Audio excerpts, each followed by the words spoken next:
intina dunya jeung saeusina dek dileungitkeun ku Allah, disirnakeun ku Allah. Jelema anu cita-citana dunya berarti cita-citana leungit eueuh. Cita-citana teh eueuh naon? Nah make eueuh naon? Da dunyana ge rek leungit dek ditinggalkeun. Ai urang cita-cita teh dunya nepi ka teu ngaji, nepi ka teu salat, teu maca Quran, mung puasa, geus istitoah mung haji, geus wajib zakat mung zakat gitu. Aya pangajian mung hadir dina pangajian, Pak Ustad ge aya, nganggur Pak Ustad teh. Naon sababna? Eueuh nu daek ngaji ka Ustad.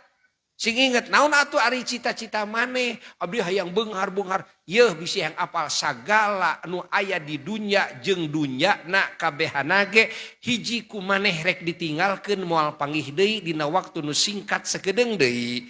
Kaduana ujung caritana dunya rek disirnakeun ku Allah. Jadi maneh teh sabenerna teh cita-cita teh nyambung kana perkara nu eueuh. Ari cita-cita lain kitu. Cita-cita kanu yakin rek diraih ku urang.